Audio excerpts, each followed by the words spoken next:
Hey, how we going, guys? Mick here from Cartel, back with another kick-ass beer review. Tonight I'm reviewing the latest counterculture beer. Who really is? Wayne Dubois. It's their 7% sparkling Shiraz sour. This one has quality Australian pale ale and wheat malts, coupled with Shiraz yeast and lactobacillus, and has spent some time on oak barrels. 2.8 standard drinks in this one. These guys once again hail out of Byron Bay.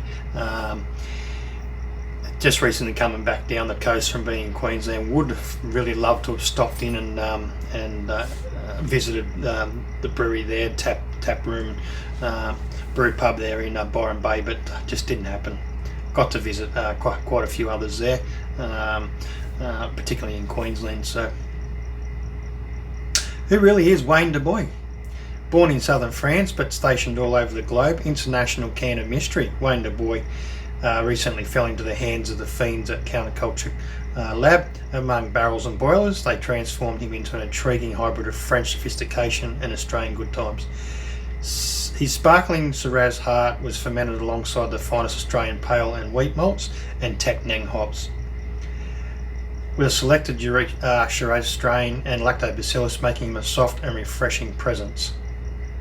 Sour by name, not by reputation, Wayne casts a ruby hue and fills the air with scents of berry and white pepper. Vanilla and coconut make him a well-balanced treat, but was his time spent among the American oak that will really stay with you. Released back into the world by Counterculture, there are few who can resist Wayne Dubois. An international can of mystery, who really is Wayne Dubois? Once again, released through exclusively to the members of the beer club first up, and then it goes on sale on the website and through selected stockers throughout the country. We are lucky enough to get two of these cans, $15 a month, every second month of the year. We did have crop circles, which is there's a video there for crop circles in January. We got the bonus pack in March. We're now on to this one being for April. We'll then see the Stonefire beer come June. August we'll get the Counterculture again. September something else amongst that September. October once again Counterculture, and then another Counterculture come November. So we'll get backed up with two over 2 months. October, November we'll get a couple more. So well worth the $15. I keep saying this every video. Some people dropped out because they thought it wasn't worth it. Other people dropped out because of the sale of Stone and Wood. I can't see any reason not to continue supporting these guys.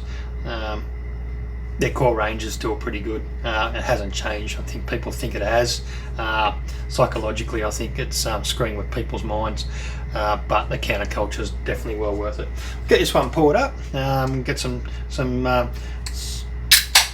notes for the nose, and we'll get some notes for the flavour. Just going into my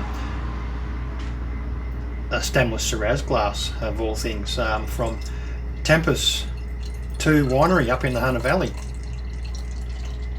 Don't know how I come across or I managed to get this. Look at the colour of this glass, but somehow I've picked it up somewhere. And I can already smell that. It's got that Shiraz vibe about it. It's got lots of oak there. It's very woody, very earthy. Tannins hops are obviously going to bring across a little bit of that as well. That colour, wow! I don't know if you can might grab a torch and get some light happening through that. Look at that. Got some really good reflection coming off that. That colour is just on point. What I expect from something like this, I really was hoping that it'd have a really good hue about it, which it does. Nose. Boom, straight up. Yeah, it's just Shiraz. Getting that sort of tannin as well, that sort of earthy, slight spicy. very floral undertones amongst that Shiraz.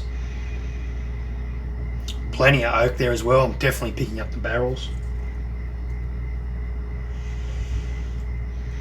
Hitting me a little bit up in here, so I'm getting that's sort of that sour note, really starting to tickle the senses, and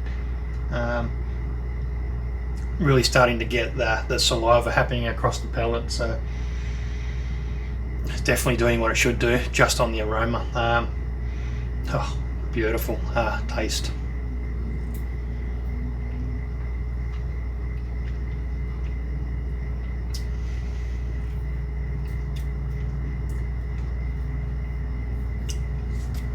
Ripe berries, bright red berries, strawberry, a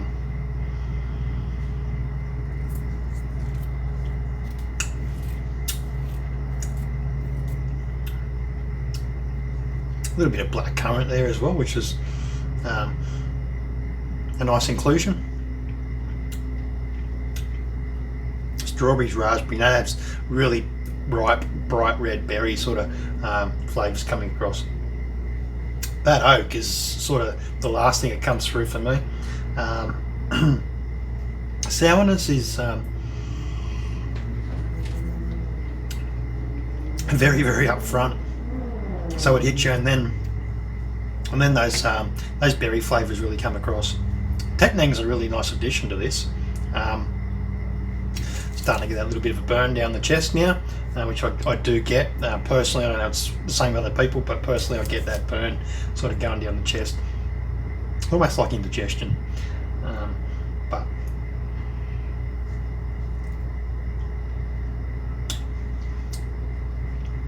these guys just know how to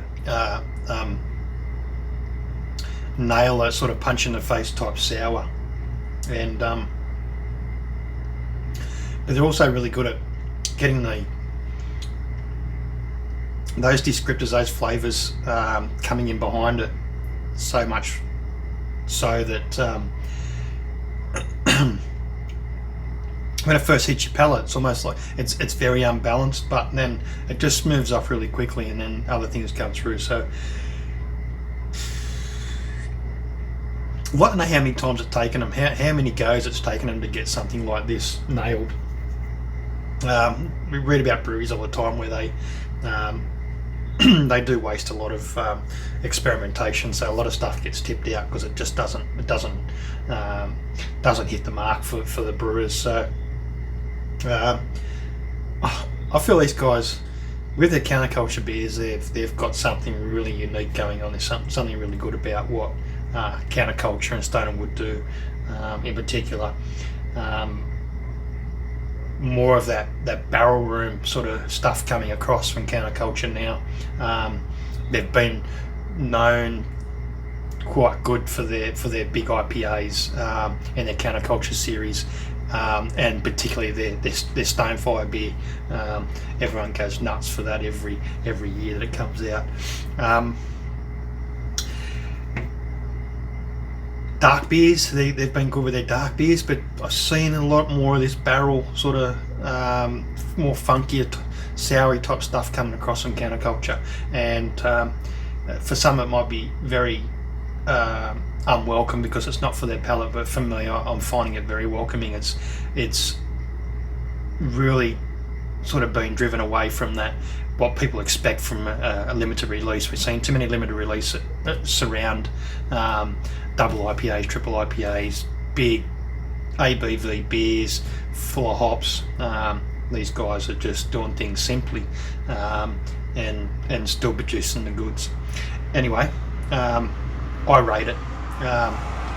Be interested to know what other people's thoughts are when you get a taste of it. Leave it here, or once again, if you're a beer club member, you are not a member of the beer club Facebook group, go and join it. Become a member of beer club, of Counterculture Beer Club, and join that little Facebook group. It's a private group. It's growing in number. Yeah, definitely you get first dibs at a lot of these beers, and you'll get offers come through the website for beer club members, who will obviously get offered up things like this before they release maybe a second wave. So cheers to Stone and Wood Counterculture, cheers to the beer club, cheers for those watching. Go and check out the other videos, I'm sure you'll enjoy them.